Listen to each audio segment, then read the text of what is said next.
Welcome to the Experience Darden podcast. I'm your host, Brett Twitty, and you are listening to a new episode. On this episode of the podcast, I'm excited to feature my recent conversation with Elizabeth Blankenship. Elizabeth is a first-year student in our full-time MBA class of 2022, and she is also a founder. We invited Elizabeth on the podcast to talk more about her MBA journey, what led her to Darden, as well as her idea, all based around sustainable fashion. I think you're going to really enjoy this conversation. So without further ado, here's my interview with Elizabeth Blankenship. Elizabeth, welcome to the podcast. Hi, thank you so much. Yeah, thank you for being here. How are you doing, first and foremost? I'm well. I am in the middle or end almost of Q2. So a little busy right now, working on my startup as well. So having a lot of fun. Big Darden crash course, walking through the fire right now, as they say. Now, I have to ask, we've been asking all of our guests here on the Admissions podcast, have you picked up any hobbies or anything that you've been doing? Just kind of fill your downtime here in the midst of the pandemic? Yeah, I did. I actually took up some ceramics. So I was making a lot of vases and candlesticks, some little like salt dishes, some fun stuff like that. That came to a little bit of a pause now that I'm in core, but definitely want to pick that back up soon. Have you always been an artistic person? Have you always done something creative? I have been. So I was mainly into painting growing up. I actually wanted to be an artist of some sort. That led me to fashion design, because I love sketching and drawing and all types of like the visual arts. So always trying to do something a little creative, even if it isn't my main work every day. And like creative writing as well. Anything kind of creation based is kind of what keeps me going. Nice. Well, let's talk a little bit more about your background. So we're starting to get a feel for who you are, but tell us your story. What did you do before coming to Darden? Yes, so I was the design and development manager at a luxury women's wear brand called Proenza Schooler, based in New York. I had been there for 6.5 years. I went to the Fashion Institute of Technology to get my bachelor's, and then I did the graduate program at Central St. Martin's in London, also in fashion design. So come from a very creative background, a little bit more unusual maybe within the business school makeup of students and careers, but had a great time working at Proenza. Was kind of going through a couple different parts of the brand. I developed and produced like a denim collection, a lot of tie-dye, that's like my specialty, and silks and separates and all that kind of fun women's wear type clothing. Can we talk tie-dye for a second? Because it feels like tie-dye has had a moment. Like it's come back. It was for a long time, maybe like an arts and crafts project you do as a young student at school. You'd make a tie-dye t-shirt, or maybe if you were a big Dead fan or kind of into those kind of bands, maybe you wore some tie-dye, but like tie-dye feels like it's experiencing a renaissance. Oh, it absolutely is. And Proenza played like a pretty big part in that, not to take the responsibility for myself, but so it was kind of started maybe like 3 years ago. We started like some development. We're like, a lot of us at Proenza are former Deadheads for sure. Some research, met an artisan in LA that had worked with the brand previously years before, that runs like a family owned business in LA, does everything by hand, super specialized, and started working with them and creating like really like complex tie-dyes, which are really fun. And that kind of took off, and it's kind of spread from there. And then of course it was like the absolute perfect and fun lockdown activity that people could do at home and kind of experiment with. I know I did it with my 2 young nieces in the fall, and even, them at 2 years old could see how fun it was that they got to wear something they were creating. Well, former Deadhead or current Deadhead? I have to ask. Well, current, of course. Also a band that has gone through like a real arc. Like for a long time, people were like, oh, I don't know, because they went through the sort of commercialized period in the 90s. And now people are coming back to them and saying like, who's really interesting? The Grateful Dead. Of course, they've got the Amazon documentary out there. It's amazing their sort of arc here, and they're back, it feels like. Oh yeah, they're definitely back. It's kind of funny because I know like people of my generation, like my introduction to them was through the Beanie Baby, the Jerry Beanie Baby. So I feel like I've like known them for forever, but it took a while to rediscover kind of as a, I don't know, teenager and young adult and kind of get really into it. Thank you for the musical digression. I don't always get to talk music here. So, how did you decide? You mentioned, given your background, maybe a little bit different to choose to pursue an MBA. How did you say that this is ultimately what I'd like to do? Yeah, it wasn't something I was planning for or expecting. As I kind of mentioned briefly before, I had already gone to graduate school um, directly from undergrad. So I was definitely not thinking of another degree. But actually, around this time last year, last April, my oldest brother called me and was like, you have to look at this. I think there's an opportunity here. And I think that would be a great you would learn so much and grow so much as a person by pursuing an MBA. It is something that several of my siblings and cousins have done, so it wasn't that unusual. And I think he knew that I was kind of stagnating in a way where I was very comfortable in my career. And he told me basically like I wish I remembered who said this originally, but comfort is the death of ambition. And I was so happy and I was so comfortable, but I had kind of been yearning for a little bit more. So it was originally, honestly, my brother's idea. And I kind of wrote it off. And then as I started to explore schools and look into Darden, there was just something that kept eating at me. And it was nearing the deadline, to be honest, of last year of round three, the extended. And I hadn't made a move. And I just stayed up all night one night thinking, I can't let this opportunity pass me by. And so threw my hat in the ring. And I'm so thankful that I did and that he gave me that call. Well, it's always interesting to hear people's MBA journeys because sometimes it is a conversation or they have that moment where somebody said something and you're like, you know what, maybe I should do this. And it's always great to have people on the podcast and tell that story, because those kinds of stories, because I feel like, as different as people's journeys are, there are so many points of commonality when you think about it. So people making the decision to go back to school. And so one of the things that's interesting about you is you're a member of Section J. Now, we have talked about Section J here on the podcast with Lauren Wallace. She came on the podcast to talk about all the work that she did with your cohort. And it was fun to hear her perspective. But you're the first Section J member to join us here on the podcast. Well, we're so excited to have you here. Tell us a little bit more about, for our new listeners, what Section J is and Yes. how's it going? Honored to represent and love Lauren. I mean, she is like our support system entirely. She's been amazing. Yeah, so Section J. So we just started our first year of Darden this January, which means we are doing the entire first year in about 6 months, maybe a little bit less than 6 months, depending. And it is a high speed run through the entire core. And it's just like an accelerated way of doing it, but it was a function of the pandemic. Of course, we all came into this maybe from different perspectives. Some people weren't able to get here, I believe, by the fall, or needed to work a little bit longer, like me. And they created this section. There are only 51 of us, so it's a little bit smaller than normal, and we are very tight knit and kind of going through the educational experience together a little bit separately than the rest of the class, but we will integrate and all become one by second year. Well, I appreciate your sharing that insight.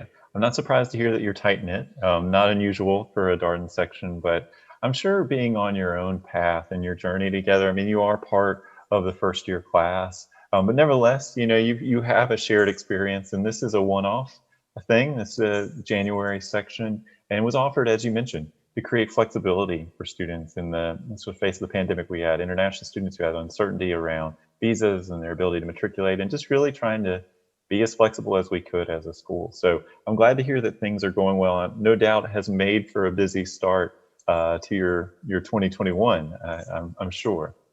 busy, but really fun. Honestly, it's been a great experience so far. We are already almost halfway through, which is hard to believe. The inspiration for inviting you here on the podcast, Elizabeth, as you know, is the UVA Entrepreneurship Cup, or what's called the E-Cup. We've been catching up with some of the recent winners here at the Darden School. You were one of those winners in the recent stage of the E-Cup. So tell us a little bit more about your venture, your idea. Yes, that was a huge honor. So my venture is called Coton, and it is a sustainable fashion brand, focusing primarily on women's wear, women's clothing right now. So we are creating a line made entirely of existing textiles. There's just like rampant wastage within the fashion industry, and particularly in the production process, which I saw firsthand working and producing for many years before this, and was just inspired to make a change, and saw this opportunity to kind of utilize these forgotten, leftover, discarded materials, which would otherwise be going to landfills or the incinerator. So it is quite common when brands overproduce just to incinerate the materials. And once I saw that, I knew I wanted to do something about it. So we are actually in our first development now of 3 styles, which should hopefully launch on our website by the end of next month. Wow. So is this an idea you had before business school? Is this something you came to business school with the express idea of like, I'm going to develop this while I'm here? Yes, I should have mentioned this when I was deciding if I was going to pursue my MBA. Is I had this idea last year, and I knew that I could do the creative side. I knew how to produce a collection, but because I feel so strongly about like environmental sustainability, but also the economic sustainability of the people working on my clothing, I wanted like a background and foundation to make the company a successful, set it up correctly, make it as successful as possible. So I came into Darden with this intention. I did make that clear that it was going to be my focus. And Darden totally embraced me from the beginning and has been working to help accelerate this to make it real, basically since I got in last summer. It's such an interesting idea. I mean, most of us, I think we kind of have some idea about the fashion world. I mean, advent of fast fashion, sort of much more disposable wear that people have kind of embraced recently. But it feels vast in a certain way. You can go everywhere from like sort of, inexpensive sort of everyday wear to like couture. And so how do you decide where you want to fit into that spectrum? That's a great question. I had been working in luxury before. We had dabbled in couture a bit. I had been making some dresses for events like the Met Gala or Grammys and stuff like that. And that is where I feel comfortable because it's a more artistic and creative side to it. But I think once I started working on customer acquisition and surveying and interviewing potential customers, I really found that what people care about is sort of being able to replace what they might have bought from a fast fashion retailer with a sustainable option. So we've kind of found a middle ground, which is something called contemporary fashion, which is a little bit more affordable, but still has that kind of creative, innovative side to it. It is interesting. So contemporary fashion, I'm learning new things here. How do you do your market research? How do you figure out what customers are looking for? Because it feels like there's an infinite number of people out there buying clothes. It's true. That's been a challenge. I did a lot of library research, of course, before to get started, and there are amazing reports which are put out every year by McKinsey, which are incredibly helpful. But I think what the biggest change came when I started speaking directdirectly to potential customers, and that was through like surveys from sent it to 10 friends, they sent it to 10, and it grew from there. And then speaking directly to some of the people who had responded. And, we were going after a bit of a younger customer. So we started with Gen Z and millennial. And I think within those conversations that began to shape our marketing plan and changed actually even the products which we were going to offer once we got that real customer feedback. Interesting. So getting started with this fashion line, is that customer feedback helpful to you as you think about what products to offer initially? It is, working at a larger company, you're pretty far removed. There are so many layers between you, and we would have like a design and sales team meeting or something, and we'd get kind of like not even third hand, fifth, sixth, seventh hand information back. And this going directly and speaking directly to a consumer has changed for sure the products that we were offering, but like the language we were using and the way in which we were describing things, perhaps to be more tailored to what the hole in their closet they were looking to fill. It's interesting thinking about fabrics that may otherwise be discarded. How do you find these? Is it easy to find fabrics that are going to be discarded? Is there a marketplace for this sort of thing? I ask this as a layperson that doesn't know a ton about this world. There's not a large like third marketplace for that right now. So we've been going directly to the mills and some of the actual other brands. Part of the like fashion production cycle is that brands have to project how much they're going to sell before they go to market. This is part of like the wholesale model.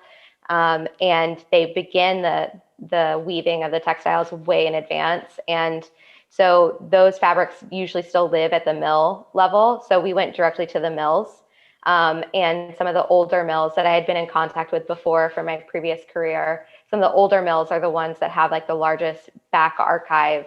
So that's where we started. Wow. All right. So you get the fabrics. What influences your aesthetic? Are you thinking about something? You mentioned this sort of artistic element, right? You enjoy the design component. Are you thinking about something that's maybe influenced by more of a sort of historical scope? Like how do you set the look and feel of your brand? Yeah, it's so to get away from trends, because what we're trying to do is create something long lasting that would be of value to you, kind of a go-to piece maybe for years to come. I kind of have dug deep into like art and music. So I usually in pre-COVID times would go to a gallery opening, to a museum, get out there, see what's going on in the world, look at how people on the street are putting things together, what are they wearing, the real use of clothing. And then I kind of get back into my studio, blast music, and pull all of those images up on my computer and kind of just start sketching. So it can go pretty far, and you can start to discover things that you you might not have seen before, just by kind of like letting go of that and thinking more of it artistically than literally. A pair of pants is a pair of pants, but it's all about the details that you craft. So can we ask you, when you choose music, what have you been listening to recently? Just curious. Yet another music question, but still, out of curiosity. Yeah, that's funny because it's kind of related maybe to what we were speaking about before. But I think right now, because I've been so busy, I went back to kind of comfort music, and like a comfort soundtrack for me or album for me is Pink Floyd's Dark Side of the Moon. But it's funny. It's something my dad would play when I was growing up. And I think when I get busy, it's more relaxing to hear something just so deeply familiar instead of something kind of new that distracts your mind. And that is one of those sort of immersive records where you can play it and just let it circle back to the beginning and then play it. It just feels like, at that particular moment in recording history, people were trying to make important statements and really crafted albums, and every track matters. A little different moment right now where I think a lot of the streaming services are driving what people put out into the world. So why edit anything? It's all about the number of listens you get. So now we live in a moment where it's not uncommon, 20, 30 plus tracks on the record. I do miss that curated moment where, like, if Pink Floyd put it on a record, it was there very intentionally to the record. Yeah, I agree. And that's why I have a record player and buy older records, because I appreciate having to listen to them in order because someone spent a lot of time creating that and curating that. And I want to hear that full creation. Well, you think about bands that have aesthetics to them, Pink Floyd with Hypnosis and all the album covers that they did through the years.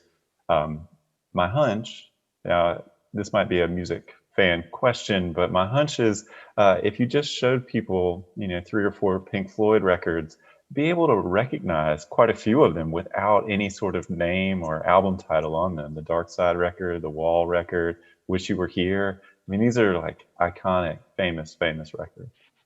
Absolutely. Yeah, that picture of the man on fire is pretty iconic. I actually have pictures of David Gilmour up on my inspiration board. I just loved everything that he wore. Um, even when they're performing and they're in the Pompeii live, and I think they're only wearing like pants or something. Just the way that they wore the clothes, I also find inspiring. Well, this is maybe a surprise to you. This is a second mention of David Gilmour here on the podcast. Our dean, Scott Beardsley, also a big Floyd fan, and mentioned David Gilmour, I think live record when he came on almost a year ago, it feels like, since his conversation. But we'll talk Pink Floyd with people anytime here on the Admissions podcast. So all right. So how has Darden been helpful to you in terms of exploring your entrepreneurial idea? We think about resources, we think about classes, community. How has Darden helped you along this journey? It's amazing how supportive each individual I've met has been. I think I've had a very unique experience being part of Section J in that my experience was able to start months before I actually started classes.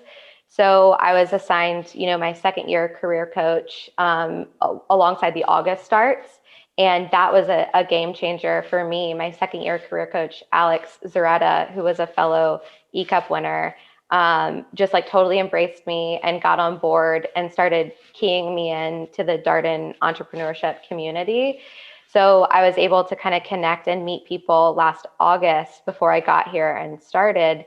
And one of the biggest and most important players in that was Damon DeVito, who's a professor. He teaches a second year course, Venture Velocity, which I hope to take next year. And he has been like the biggest support to lean on. So he started working with me to accelerate and to act and to get this going before I started classes.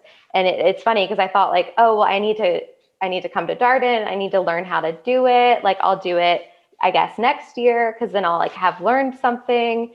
And that was like the exact opposite of my experience, which is that they had me here because I had something, and they were going to push me to start immediately because there's no time like the present, but there's a finite amount of time that we are able to be at Darden, and mine is even a little bit shorter than the norm. So we really hit the ground running, and it's interesting in the sense that the whole entrepreneurship community, there are so many founders, and there's no competition, it's collaboration. And every person I've met has been helpful in one way or another. And hopefully I've been able to kind of key in and help them get going too. But I think just being here and working on very different types of ventures, but all in the same place, has been like endlessly inspiring.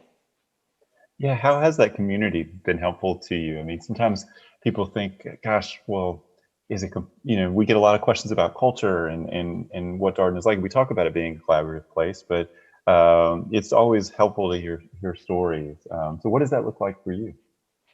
It has been, one of the like pillars of our classroom experience is assume positive intent. And that is what I found in even like social interactions as well. It's like so all encompassing within like the Darden culture, which has been really, really an amazing experience. It's quite different maybe than the industry I was in previously. But, the culture of collaboration really came into play with something we call the KPI Club, which is a group of female founders, and we meet biweekly, first years and second years. It was formed in the fall after our first pitch competition last, I believe it was like August, by Megan Nash, who was another E-Cup winner. And it's been an amazing community where we keep each other fully accountable from like, the most supportive way, but we don't let each other slide on our goals and our ambition, and try and help introduce, if you can't solve this problem, like let me try and find the person that can, and like let's solve it together. So what does KPI Club stand for? What's the KPI? So that's a key performance indicator. And I did not know that before coming here. But we set a goal for ourselves, our venture, 1 to 2 big rocks that we need to tackle each week, and kind of set out the ways in which we think we're going to be able to accomplish that. And then the KPI part is the accountability, where we show up to the group and we admit, what did we do well on, where did we succeed, and where did we fail, and where we failed, what can we do about it, and like where we succeeded, what did we do to get there and get over that rock. I imagine some weeks are better than other weeks, or are they all great weeks? How does that go? Yeah, oh, absolutely. And it's a nice balance to have, 6 women in the room together, because the ebb and flow, we never match up at the same time who's had a great week and who has a bad one. So we are able to, I guess, keep each other in check in that regard, because the entrepreneurship journey for me has been very high and very low, of course, because it's hard to get started. But I think when you see the women around you, if you've had a bad week and Meredith sitting next to you had a great week, it really inspires you to keep going and make the next week your success. I really like that idea that like everybody's success is, well, everybody's success, right? You're all there supporting each other. So you mentioned this idea of like just getting started. Was that intimidating? Did that make you nervous, sort of pursuing your idea? Was that exciting? I wonder how that felt. I was really scared. It would be a lie not to admit. And I think in my first meeting with Damon, he asked me, he was like, what's the most important thing that you can do to make this real? And what are you most afraid of? And it was that thing that I was most afraid of that he made me do first. And so I was like so afraid to reach out to these fabric mills and have kind of have the whole business plan fall apart if I wasn't able to get it, because it wasn't necessarily an easy ask in the sense that it's not something they had sold before. And so I was so afraid to do it. And he set me that task on like a Tuesday, and he talked me through, the best way to approach it. And by the Thursday it was done. And I was like, okay, if I started with the scariest thing, the thing I thought wasn't going to be possible, and we already achieved it, now every time I hit like a small bump, I know that it's going to be something we can keep, going through, because we did the hardest thing first. What great advice to start with the scariest thing or the hardest thing first. It's probably the thing that we would all be inclined to do last. But man, that must have been like an incredible feeling to say, I just did this. And it probably had to feel affirming for your business, right? Your business really depends on the idea that you can use these fabrics that are going unused, right? Absolutely. Yeah, it was kind of the most important part. And to know that is something we were able to achieve, then, for all the other smaller things that have been difficult, we know, I've known basically that all those small difficulties are worth it, because we're able to make it real and make value from it, create value. Well, what's next for you? What are you looking forward to? Whew. Well, I'm definitely looking forward to Q3. I think that I've loved the core classes, because every single class has been like learning a new foreign language. I've been so unfamiliar with every subject, or previously unfamiliar, now very familiar. And I'm really looking forward to Q3. We're going to get into operations, which is going to be fun. And I'm really looking forward to this summer. I'm going to be taking part in the VPX Squared accelerator program through Baton. So I'm super, super excited about that. All good stuff. We had Jason Brewster on here not so long ago talking about VPX Squared. Of course, Alex Zaretta also on the podcast talking about Zaylence and what he is up to there. So I will say, and our listeners know this, like I am super passionate about this particular conversation because I think Darden has such a rich story around entrepreneurship and entrepreneurship related resources. So if you had a piece of advice, Elizabeth, you might share with our listeners, what would that be? I think I'll have to play off of Damon's advice and go back even before to even the application. And I was kind of scared to even apply because I knew how important it was going to be. And I think just, go for it. Try it out. Go for the thing that scares you the most because, once you accomplish it, everything else is just gravy, as they say. I think that is good advice for applicants out there. Do the hard thing first. Push yourself in that way because you never know what you'll find out. I guess all of it is part of a discovery process. I mean, I probably know enough about entrepreneurship now to be dangerous in a cocktail conversation. But part of this is about just the discovery aspect of what you're doing. It's iterative. It is. That's part of effectuation, which is an amazing framework to think of entrepreneurship through, but also just life and your decision making through, which is something we dig in deep to here at Darden. Well, Elizabeth, thank you so much for coming on and sharing your story. Good luck this summer with VPX Squared. You'll have to come back on the podcast and tell us how things are going. But stay safe and be well. And thank you again. Thank you. Thank you so much for having me. And that was my interview with Elizabeth Blankenship, a first-year student in our full-time MBA class of 2022. As always, if you have any comments, suggestions, requests, anything you'd like for us to cover here on the podcast, we're all ears. We can be reached at Darden, that's DARDEN, @virginia.edu.